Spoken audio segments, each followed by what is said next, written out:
South Indian rice millers federation chairman Devender Reddy గారు కొన్ని విషయాలు చెప్తారు.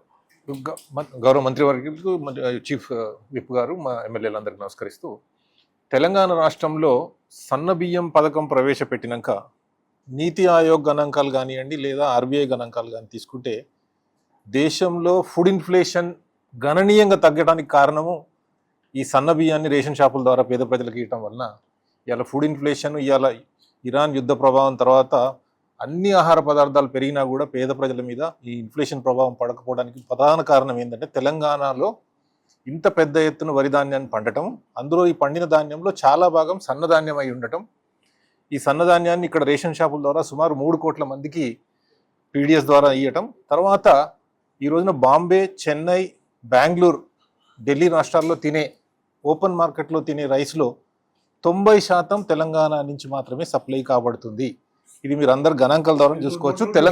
తెలంగాణ రైతాంగం పండించే జేఎస్ఆర్ వెరైటీ కానివ్వండి, హెచ్ఎంటీ వెరైటీ కానివ్వండి, ఆర్ఎన్ఆర్ వెరైటీ కానివ్వండి, ఇవన్నీ కూడా భారతదేశంలో ఈ ప్రాంతంలో తెలంగాణ ప్రాంతంలో పండిన ధాన్యం ద్వారా వచ్చే సన్న బియ్యానికి మాత్రమే డిమాండ్ ఉంది. బికాస్ ఇక్కడ రైతాంగము వాళ్ళ యొక్క విత్తనం సెలక్షన్లో కానివ్వండి, ఇక్కడ పంట పండించే విధానం కానివ్వండి, ప్రభుత్వం అందిస్తున్న సహకారం కానివ్వండి, రైతు బంధు అనుకోండి, అనేక పథకాలు. ఇక్కడ ప్యాడీ విషయంలో జరుగుతున్న ఎకో సిస్టమ్ ఎలా ఉందంటే, రైతులు విత్తనాల కాడి నుంచి మొదలు పెడితే నాటు పెట్టే కాడ యంత్రాంగం కానివ్వండి, ట్రాక్టర్లు కానివ్వండి, డ్రోన్ సిస్టమ్ కానివ్వండి, పెస్టిసైడ్ కానివ్వండి, ఎరువులు కానివ్వండి, ప్రభుత్వ పరంగా సాంకేతికంగా రైతాంగానికి చేస్తున్న అనేక సహకారం వల్ల ఈరోజు తెలంగాణలో ఇంత పెద్ద స్థాయిలో ఒక పక్కన దొడ్డు బియ్యము ఇతర దేశాలకు ఎక్స్పోర్ట్ చేయడానికి కానివ్వండి, లేదా ఎథనాల్ మ్యానుఫ్యాక్చరర్ కోసం కానివ్వండి, లేదా ఇండస్ట్రియల్ పర్పస్ కోసం చేసే ఏ డిస్టిలరీ కానివ్వండి, ఇవన్నీ కూడా తెలంగాణలో పండే ప్రధానమైన పంట వరి పంట. ఈ వరి పంట తెలంగాణ అభివృద్ధిలో అగ్రగామిగా ఉంది.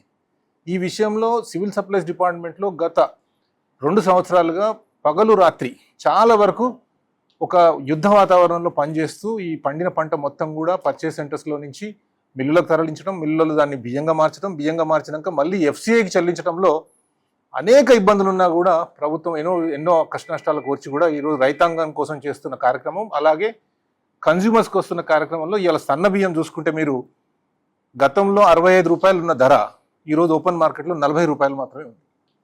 ఇదంతా కూడా తెలంగాణలో రైతాంగం చేసిన కృషి, వారి త్యాగ ఫలితంగా ఇవాళ తెలంగాణ ప్రజలందరికీ కానీ భారతదేశంలో చాలా ప్రాంతాల్లో ఒక సరసమైన ధరకు రైస్ దొరుకుతుంది అంటే అది తెలంగాణలో పండిన పంట ప్రభావం. ఇది పెద్దలందరూ కూడా గమనించాలి.